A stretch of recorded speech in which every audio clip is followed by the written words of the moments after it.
En primer lugar, muchas gracias a la organización, doctores Varela, doctora Úbeda, doctora Montero, por vuestra amable invitación y felicitaros por la calidad de las jornadas, en el cual intentaré compartir con vosotros algunos conocimientos de los cuales ya he aprendido bastante. O sea que yo creo que es una jornada espléndida. Vamos a hablar, o voy a intentar, porque me comentaban los organizadores que lo hiciera lo más breve posible, es el problema de los turnos, ¿no?, del comedor. Si no regulamos unos turnos que sean lógicos y normales, evidentemente los últimos comensales se pueden quedar sin el postre. Vamos a ver si somos capaces de organizar todo esto. Bien. En principio, ¿de dónde nace el tema del comedor escolar? Pues el tema del comedor escolar, aunque el interés es de todos, es un interés educativo y es un interés sanitario, evidentemente nace como un servicio complementario a la educación, en el cual anteriormente, por las grandes distancias que muchas veces se tenía que ir a un centro y demás, pues habían tres cuestiones que tenían que ser objeto de regulación. Por una parte, el transporte escolar, por otra parte, el comedor escolar y por otra parte la residencia. Y este es el origen muchas veces del comedor escolar y es lo que explica que como nicho habitual y nicho ecológico las responsabilidades de entrada sobre los comedores escolares recaigan sobre las consejerías o sobre los departamentos de educación en la mayoría de las comunidades. Bien, hemos de atender también a qué realidad alimentaria tenemos y realmente hemos de hacer una propuesta de acción. Me lo han puesto fácil los ponentes anteriores y intentaré no repetir absolutamente nada de lo que ya os han comentado. Desde el punto de vista de la organización de la nutrición comunitaria y demás, recordaros que evidentemente el sistema educativo es capaz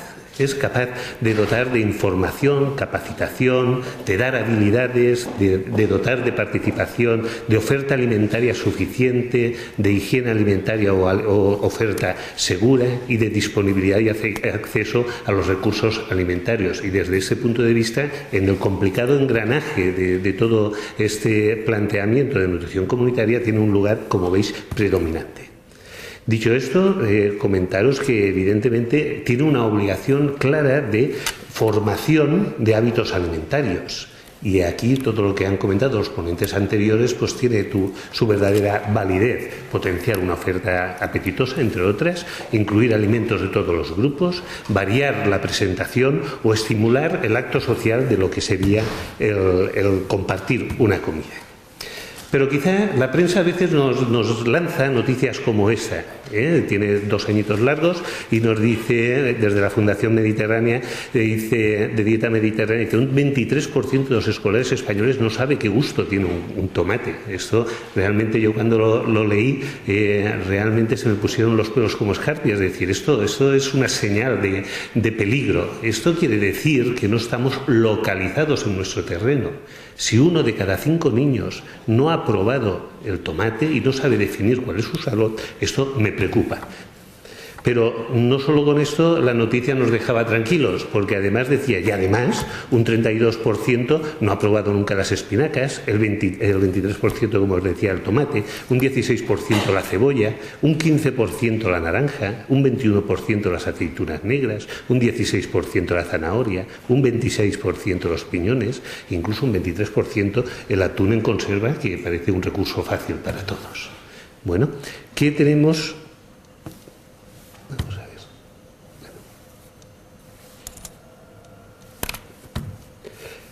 ¿Qué tenemos en nuestra comunidad? En nuestra comunidad, una transparencia que se resiste a salir del año pasado, en la encuesta de nutrición del 2010, nos viene a comentar un poco, a constatar este hecho. Nos viene a decir algo así como que si analizamos la dieta global, no solo la de los comedores escolares en la Comunidad Valenciana, sino la que hacen los niños también en su casa, nos dan datos tan grandes como que un 75% de los niños valencianos, entendidos como los entre 5 y 15 años, no consumen todos los días verduras y hortalizas. El nivel de exigencia es grande, todos los días, pero estamos hablando de un 75%. Nos habla que alrededor, como lo estoy diciendo de cabeza ahora, es alrededor de un 48%, de los niños de la encuesta no consumían todos los días, el requisito, como os digo, es fuerte, todos los días una fruta. Es decir, y os estoy hablando de una comunidad en la cual el peso, diríamos, del campo es importante, la localización es importante. Y estamos hablando de que, según los mismos datos, la encuesta de salud de la Comunidad Valenciana del año 2010, alrededor de un 9% de los niños no tomaban legumbres una vez a la semana. Amén de todo esto, y lo que creo recordar ahora de cabeza, un 5% sí que tomaba bollería todos los días y alrededor de un 25% de los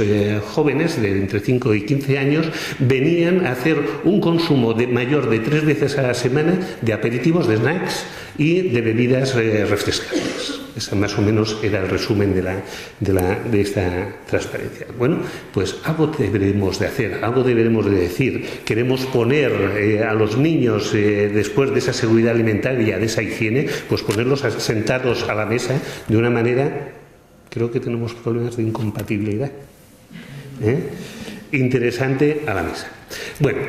si no recuerdo mal, el siguiente dato que teníamos aquí, el anterior, a este venía a hacer una revisión histórica de los últimos 10 años, en el cual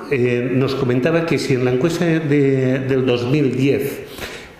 más o menos el porcentaje de niños que iban al comedor escolar era alrededor de un 17%, en el 2001, en el 2005 este porcentaje subió alrededor de un 28-29% y ahora en el 2010 estamos alrededor de un 49%. Esa era más o menos la explicación. Y bueno, y dentro de todo esto, ¿qué podemos ver? Pues podemos ver realmente, como se ha constatado aquí, los tipos de cocina que tenemos también en los colegios. La mayoría de colegios, en este caso un 60%, tienen cocina propia dentro del colegio y un 29% es servicios centrales que les aportan los elementos o alimentos para que se cocinen allí o bien sirven en frío. ¿De acuerdo? También teníamos que, dentro de la información que se nos ofrecía a los padres, algunos datos interesantes a reseñar. Es decir, evidentemente, como en la mayoría de las comunidades que habéis mostrado, el 97-98% de los colegios analizados servían una información a los padres, y esa era así. Pero cuando bajábamos a la información nutricional, si se desgranaba algo más que no solo decir lo que van a comer, sino qué composición tenía lo que van a comer, estos valores ya bajaban a un 90%. O si queríamos ser más exigentes y preguntarles alrededor, sobre todo, de realmente que si les informaban sobre otros hábitos relacionados con la alimentación, este porcentaje aún se reducía más, al 80%, y si hablábamos de aquellas informaciones o orientación a los padres en forma de sugerencias de cena, pues este porcentaje lo disminuíamos a 3 de cada 4 centros.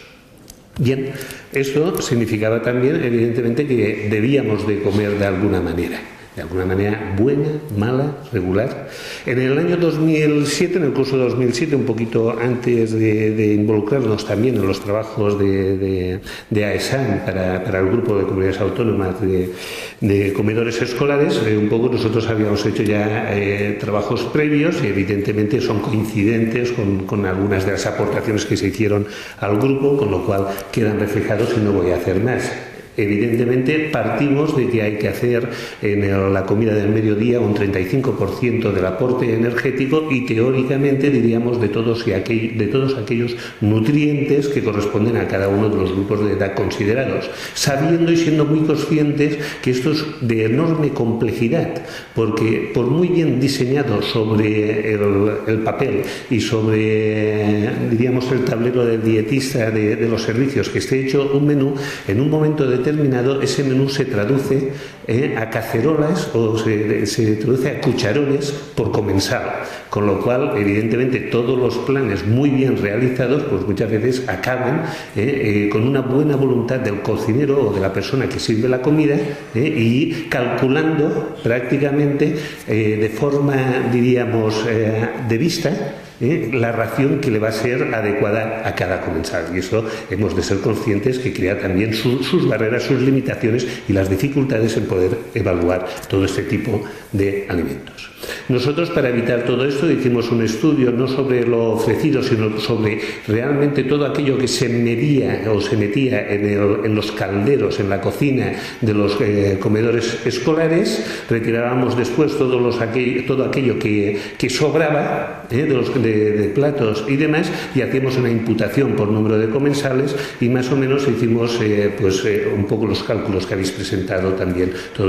muchos de las comunidades que tenemos aquí. Evidentemente no diferimos demasiado de la energía comunicada por otros estudios hechos también en directo, y quizá lo que nos llamaba un poco la atención con alguno de los estudios es el hecho que la cantidad de ácidos grasos saturados era ligeramente superior, pero también la de monoinsaturados y la de ácidos grasos poliinsaturados. Es decir, era una comida ligeramente con más porcentaje de grasa que otras presentadas en otros estudios que comentábamos. Desde el punto de vista de contenido vitamínico, parecía ser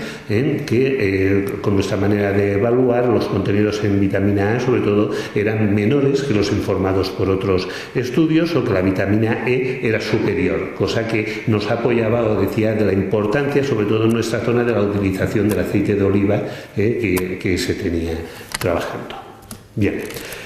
Simplemente constatamos, y esa era una zona, un departamento de montaña, en el cual pues vimos que también seguramente por una poca presencia del pescado en la alimentación, el porcentaje de yodo nos parecía escaso, aunque aún así era superior a otros estudios publicados, incluso insulares.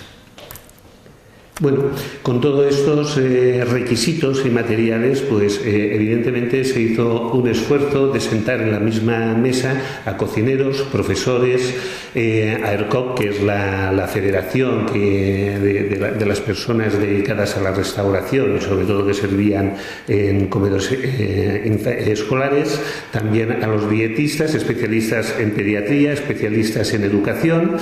padres y encargados de comedor. Se creó toda una comisión y pues se hicieron todos los menesteres para realizar una serie de consideraciones para, por medio de un consenso, pues llegar a un acuerdo, a un pacto, en este caso no legislado, de cómo actuar en los comedores escolares. Cogiendo también como punto de partida en algunas consideraciones del diseño las pautas un poco propuestas por SENC en el 2001, pues también se hicieron una serie de recomendaciones. Hablábamos esta mañana del aceite a utilizar, y entonces, pues aquí hablamos del aceite de oliva, de girasol o de maíz, o de un aceite de girasol altamente oleico, o alguna consideración en la que se puso el acento, y en este caso el grupo de pediatría, de profesionales de la pediatría sí lo hizo,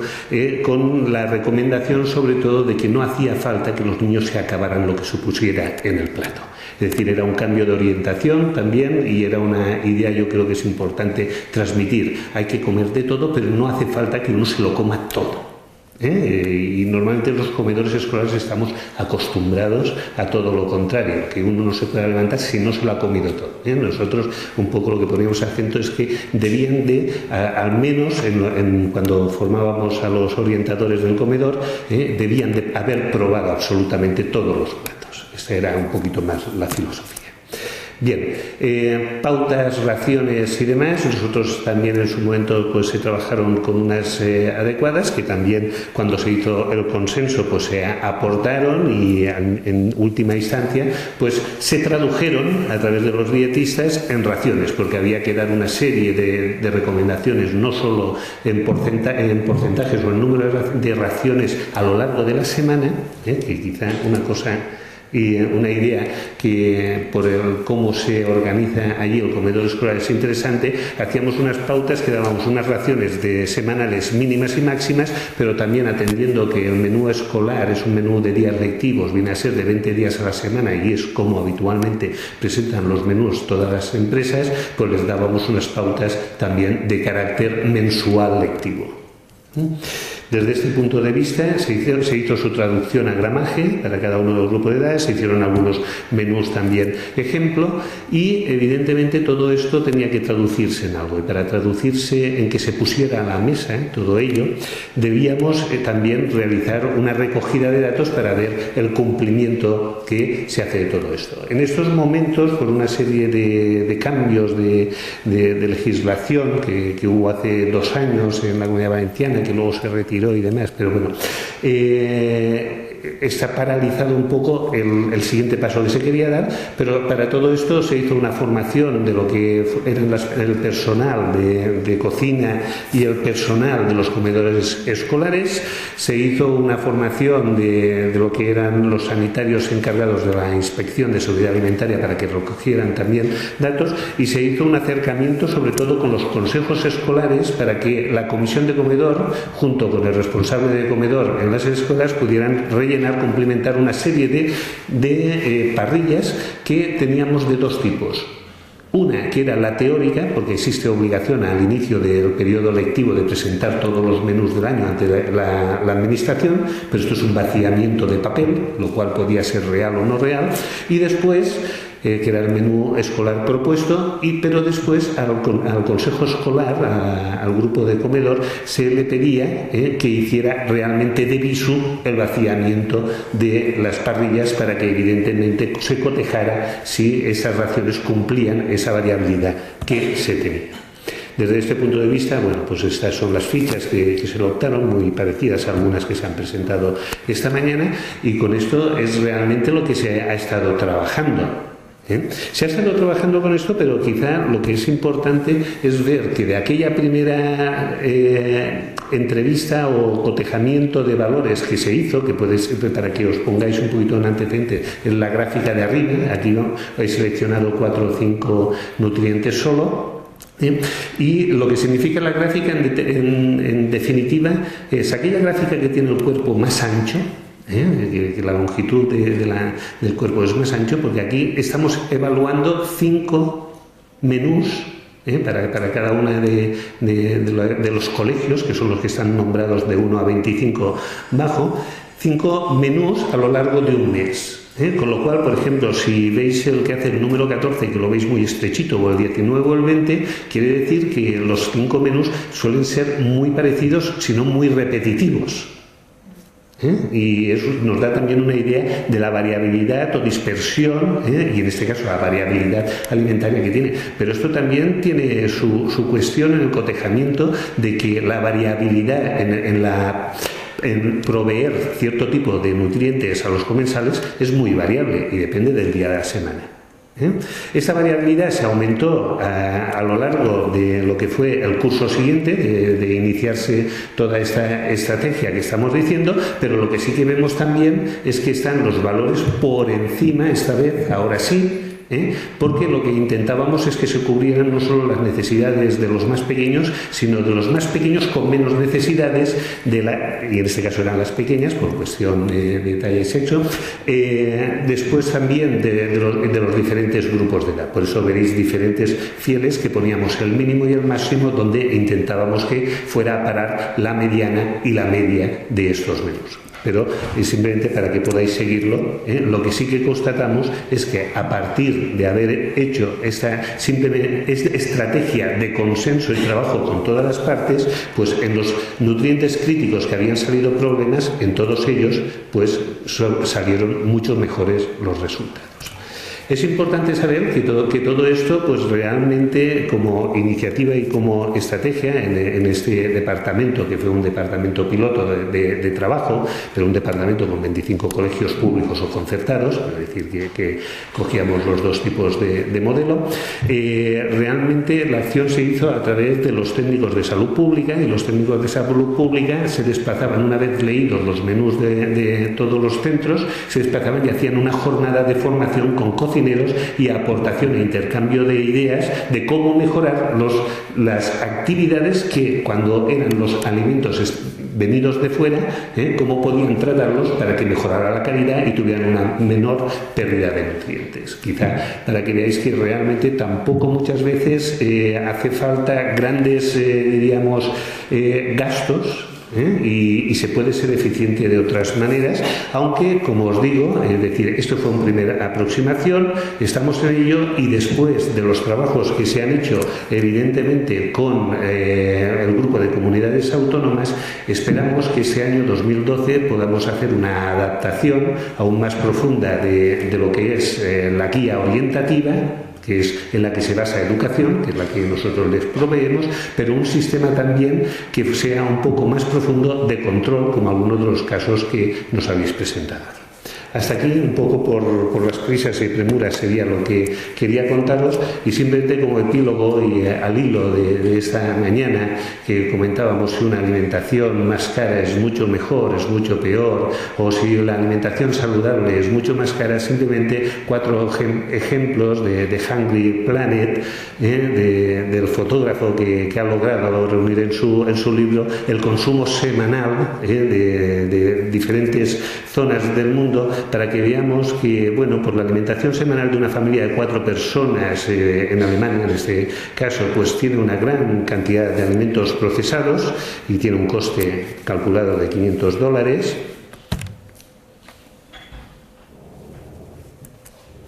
Os lo tendréis que creer. Que la alimentación, es que no sé qué problemas hay. Que la alimentación, cuando lo hacemos evidentemente en poblaciones con un gasto más pobre, por ejemplo en Kuwait, una familia de alrededor 8 personas puede sobrevivir con $221 y con una presencia mucho mayor de alimentación, diríamos, local, y desde este punto de vista con riqueza en frutas y verduras, que evidentemente una alimentación china también estamos en un proceso medio, y esto evidentemente también tiene sus pros y sus contras, pero que tenemos que pensar que el planeta hay muchas zonas en las que se pasa hambre, necesidad, y que uno tiene que vivir y hacer la alimentación lo más sostenible posible. En Ecuador, con 32 euros aproximadamente, una familia de alrededor 7 personas puede sobrevivir. En Bután, único país del mundo donde tiene reconocida la felicidad del individuo por constitución, lo pueden conseguir por 5 euros, y que desgraciadamente tenemos mucho trabajo aún que hacer, a pesar de nuestros comedores escolares, también solidarizándonos, implementando y creando la opinión en nuestros escolares de que, a pesar de todos, somos unos privilegiados. Muchas gracias.